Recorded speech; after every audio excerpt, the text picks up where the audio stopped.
F-Point. F-Point. Тя тая кола като мен, бе. Това е моята марка, бе. MG, нали така? Аз се казвам Мартин Гергов. Ето, не се майтапя. Може и да стане ваш. Ето, Мартин Гергов. Участвай в томбола. Само един човек е участвал. Как мога да участвам? Как мога да участвам? Трябва да намериш същите жени бони и да ги сложиш. Какво да намеря?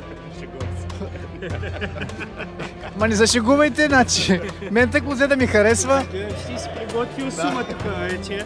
Разбира се, айде, да не е така, нали, айде. Остави. Вземете. Не знаеш, че тази кола се предлага в България. Аз в Дубай като бях, защото съм от Дубай, сега съм в България. Не съм майтапия, бе, виж, че съм майтапия. Дубай.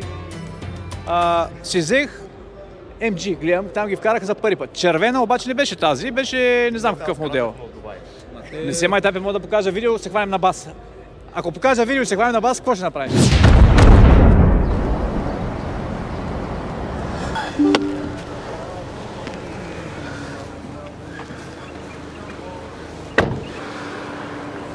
MG.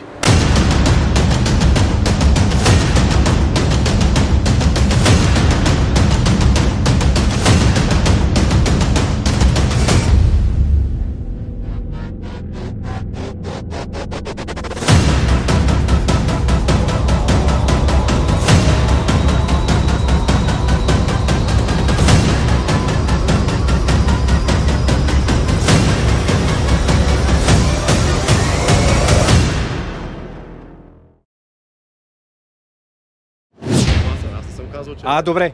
Дубай в емирствата е много разпространена. В Саудитска Аравия почнаха много да ги разпространяват. В Китай.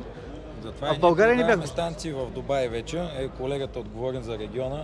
Така че той може наистина. Добре, тази марка от колко време е в България?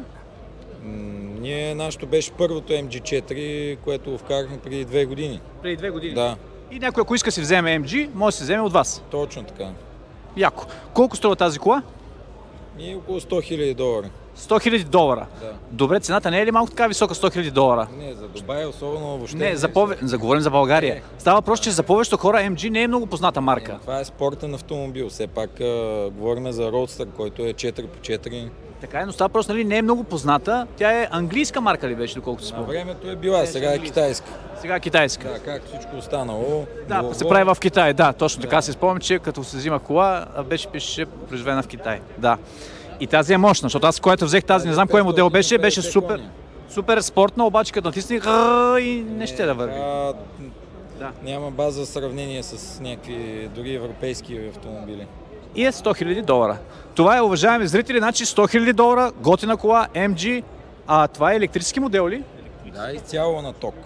Така сега. Двигателя, 4x4. Ама честно, колко може да изкара, колко километра? Говорим с нормално каране, нали газ? Нормално 350 до 400 км. 350-400 км. И за колко време се зарежда цялата батерия от 0 до... На бърза станция или на бавна? На бърза за около 30 минути. Това си е както си е стандартно, по принцип, за всяка една кола. Това е станцията, но до 30 минути. Да, покажете да видим отвътре как изглежда. Вижте, уважаеми зрители, само за какво модерно отваряне на вратите става въпрос.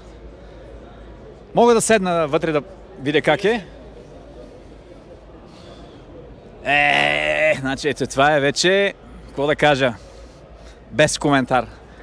Значи, измести тази, която си бях харесал за първи път. Така. И тази. Колата е уникална, уважаеми зрители. Колата е много яка, наистина. Електрическа. Чухте преди малко за какво става въпрос. Това вътре е купето. Седалките са спортни, в смисъл газария от всякъде. Нали? Точно си е супер яко. Купето спортно, красиво. Ако сте гледали една от видеята ми, преди време в Дубай джътках точно с MG. Така, уважаеми зрители, след като разбрахте колко як е този автомобил MG, в превод MG, Motor Garage, сега нека разберем какво ще рече този надпис F-Point. Здравейте, първо EV Point. Ние сме официален дистрибутор, а също така и производител на зарядни станции за електроавтомобили. Освен, че сме производител и продаваме в почти цял свят на няколко континента, като за момента само единствено в Америка не продаваме, продаваме в Близкия изток, в Африка. В Близкия изток къде продаваме? В Дубай продаваме, от съвсем скоро имаме официален партньор там, с който започнахме така едни доста добри договорни отношения имаме с тях за зарядни станции, които ние произвеждаме. Съответно, ние им ги брандираме и ги продаваме с тяхното собствено лого. Отделно от единия ни вид монофазна станция, която е там, може да погледнете след това да ви покажа. На територията на UK имаме около 20 000 продадени зарядни станции, които са вече в употреба там. Може да си представите, нали, от България в Англия, а не обратното. А продавате ли такива станции, които при нас искам си купя за вкъщи? Нали има такива? Да, това станциите ни, които са, те могат да се ползват и за домашно, и за публично ползване, като имаме два вида зарядни станции. Едните са директно с вграден кабел, които ги препоръчваме на нашите клиенти за ползване в домашни условия, тъй като кабелът той си е закачен директно към станцията, включвате го, има може по различен начин да се ползва, дали директно да се с включването plug and charge и да зарежда, може авторизация с RFID карта, може да си го стартирате и от приложението.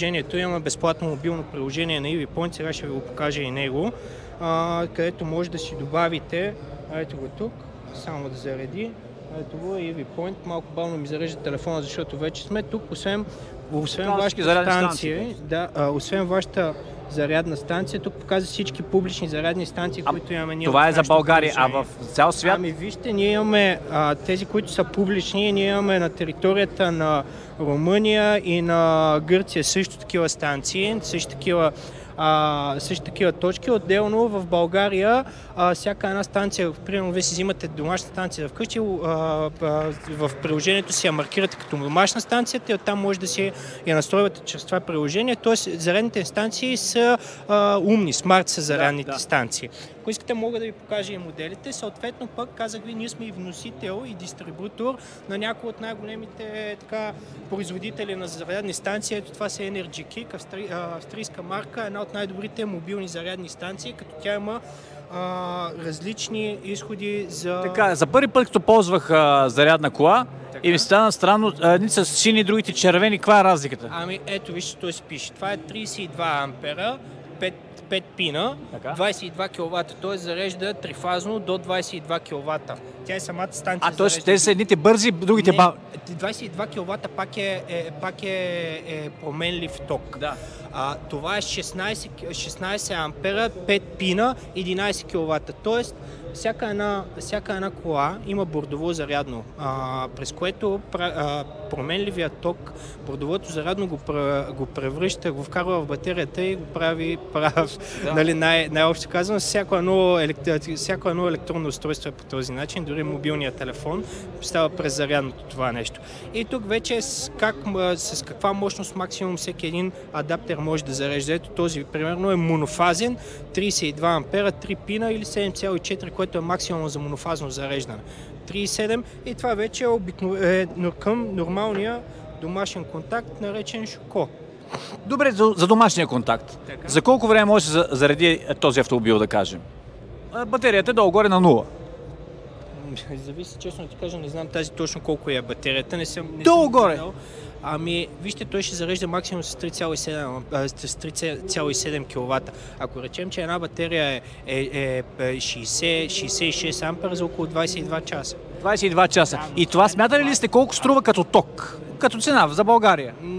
Не мога да ти кажа колко ще струва като цена за България. Не знам, даже никога не съм си гледал сметката за ток, колко струва 1 кВт час. Но това нещо, това е едно от най-бавните зареждания.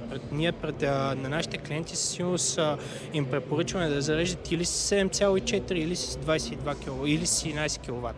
Така. Аз много благодаря за информацията. Нали, от това не ми е на мен при сърце. Нали, мен това ми е при сърце. Но със сигурност, нали, за хората е интересно за зарядните станции.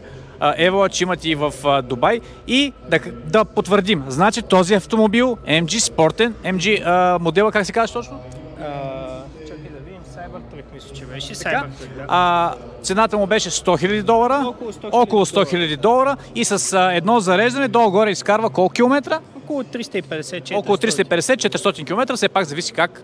Зависимо, те сега и всеки един двигател с вътрешно горене, ако го караш с 220 и с 120, ще ти даде Точно така, абсолютно различен така. разход. Ако пуши Сега климатик, пак. Си съгласен ли си с мен? Да, Абсолютно съм съгласен. Много хора казват, че нали, ама той много бързо ми се изразходва батерията, ми да, ти ако караш с 200, с всяко... Той е на бензин, като пуснеш климатика, той пак дърпа от бензина, нали? Така е. Така е. Много благодаря за отделеното внимание. Благодаря.